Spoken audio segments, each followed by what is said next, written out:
Radio Without Rules, it's 92.9 The Point, and we're back. It's the Breakfast Club, and we are chatting with Liane from San Juan Basin Public Health. So many things to chat about this time around. But first, happy New Year's Eve to you. How you doing?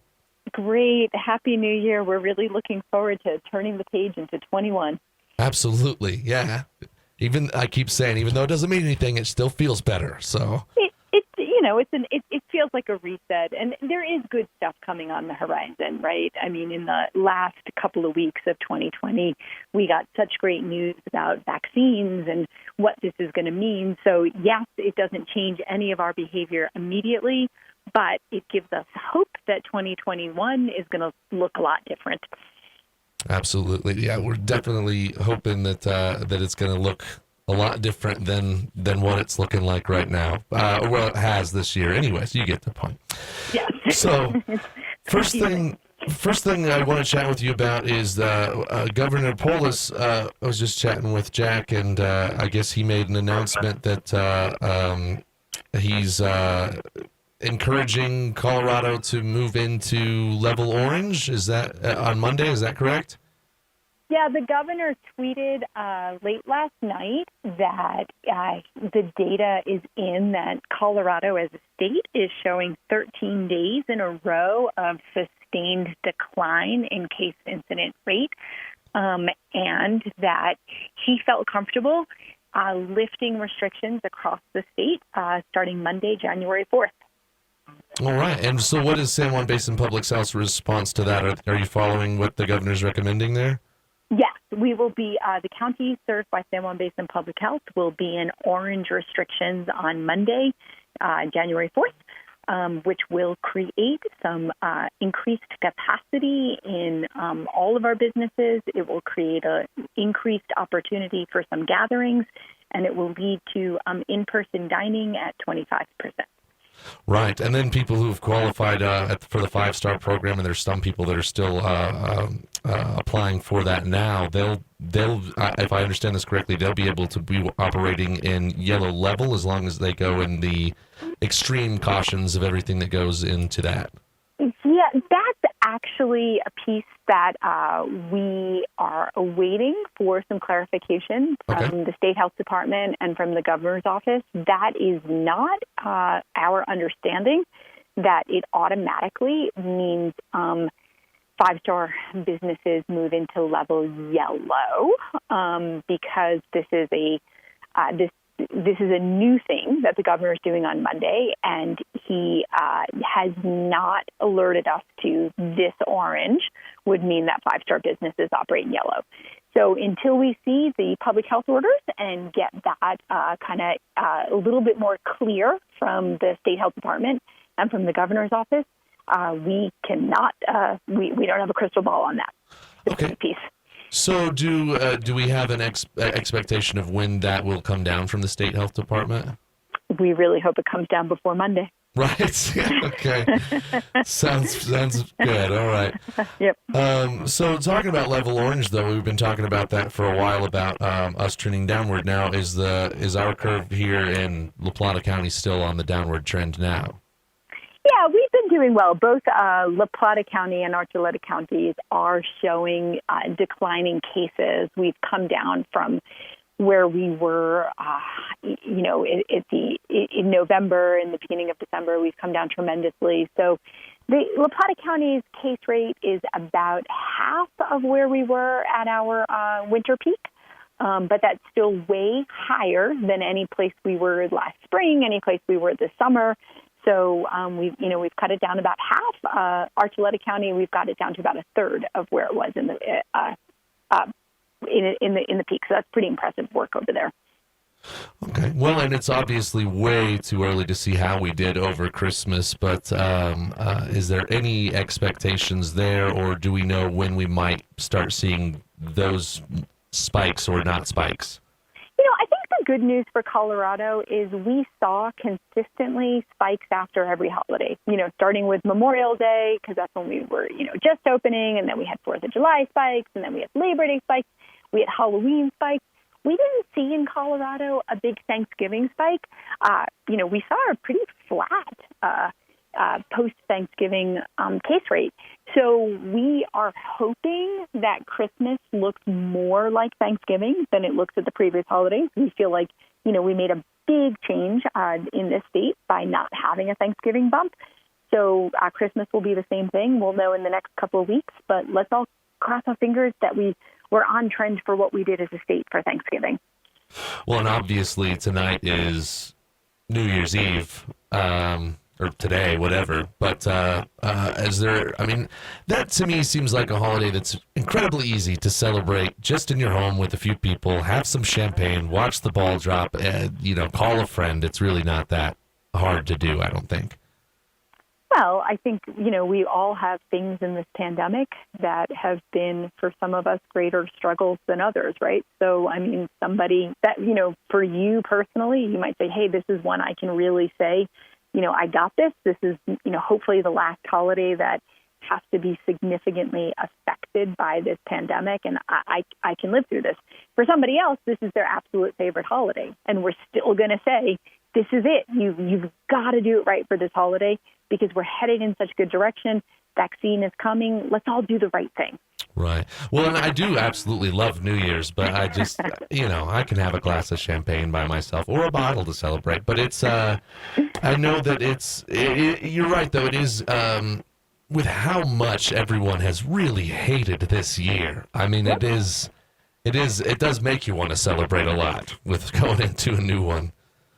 And it's the same. We're just going to ask people, let's have these celebrations, right? We're looking at the vaccine schedule for the state of Colorado. We understand that vaccine is going to be rolled out at a much, much faster rate over the next couple of weeks. By springtime, we'll be moving into phase 2 vaccination. By summer, we'll be moving into phase 3. So, start thinking about the big celebrations you're going to have when we have herd immunity, right? That's what we, and this is hard, right? Like this whole thing has been hard, and it's still asking people to make adjustments. Please make sacrifices because we can get there together. On that note, how many phases are there? Is it 3? There are 3 phases of vaccine. Yep. Okay, and how are we doing on the Moderna? Is that coming out soon, or do we know? Yes, we have Moderna here in Southwest Colorado. It was most of the Moderna was sent to Mercy Regional Medical Center, and so the first. Let me back up for a second. The first vaccine that we got in Southwest Colorado was the Pfizer. Pfizer is the vaccine that requires really difficult logistics. It's held between 60 and 80 degrees below Celsius, so it has really specific, difficult ways for how you transport it, how you store it, and then how you get it ready to be administered. After we got our first Pfizer, about a week later, Moderna was sent to our community. The majority of our Moderna went to Mercy Regional Medical Center because they had signed up to be a 1A provider. And between the Pfizer and the Moderna, they were able to get through their hospital staff. That's really important. And then Mercy Regional Medical Center, with the additional Moderna, is required to go into other parts of the phases. And then we have other partners that San Juan Basin Public Health has recruited to also work on these additional phases with both Moderna and Pfizer. So that is all happening right now, and we're thrilled that it's happening. Absolutely. On that note, I don't know if this is something that we even know yet, but I know that, for instance, the flu vaccine, that's kind of like a once annual thing. Do we know how long the vaccine will last before you have to get another one? We don't have perfect information on that, and that's because what was studied to get the emergency use authorization pushed through was the efficacy, does it work, and then the safety, is it safe? And both of those things were studied in trials over a period of months, and the determination was made it's working, right? It has over 90% effectiveness, and it's safe. We are not seeing, of course, when we're doing anything at this scale, there will be small numbers, and there have been small numbers of individuals that have had anaphylactic reactions. There have that. I'm not going to say that doesn't happen, but it happens tiny numbers compared to what's going out, right? So with that, it was determined to be effective and safe. It was studied for periods of months, though, not periods of years, which is what happens when a vaccine gets past, its initial trials. So we don't have that long-term information, but that is being studied while we do what we're doing right now to give some people something that is effective now and safe right now. Okay.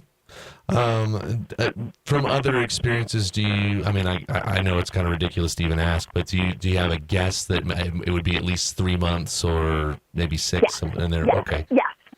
Yes. But what we don't know is if you'll need a booster at 1 year, if you'll need boosters, there's still things we are learning. But no, we don't expect that you're taking this and then 3 weeks later it's wearing off. That is not what we're expecting. I would hope not. Yeah. No, but we have to be real about this, right? There may be boosters in our future. We don't know yet. Okay.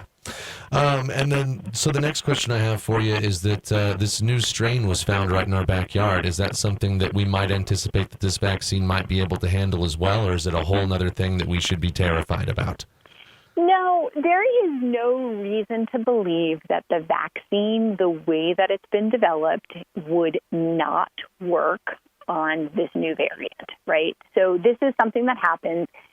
Viruses mutate, and I think you're right to ask about flu, because part of the reason why we do a new flu shot every year is because the virus does mutate, so that is part of it.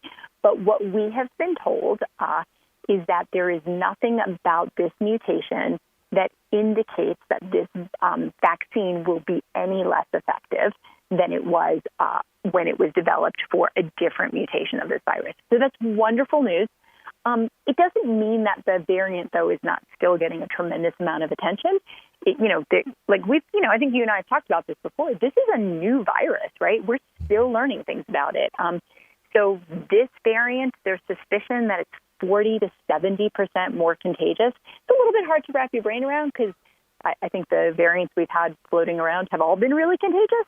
So, I think that there's going to be more information to come on what this means. But it does not mean we're slowing down or changing anything in the vaccine planning at this time. Okay. Yeah, that is great news. It is really great news. Yes. That's nice. Right at the end of the year, we do have plenty of good news, it sounds like there. So I'm happy to hear that. And like you said, phase 2 coming in the spring, phase 3 expected in the summer months. And level orange starting Monday. Love that we get to announce that here. And it sounds great. So. Yeah, I think you may have been first to announce level orange on Monday. And then the other thing on that is, we do have to say, though, right, as we move through these levels, as we get vaccine out, we all still have our responsibilities, right? We all have to maintain our 6 feet distance. We have to wear our face coverings. We have to consider not mixing households, just until we're further down this road, right? We're still in a difficult time. We're in a difficult time now with a path forward. That's the biggest change. Yeah, absolutely. Well, great. Will we be able to chat with you again next week? We'll see you next week. All right, great. And a Happy New Year. Yeah. All right. Thank you. Thank you.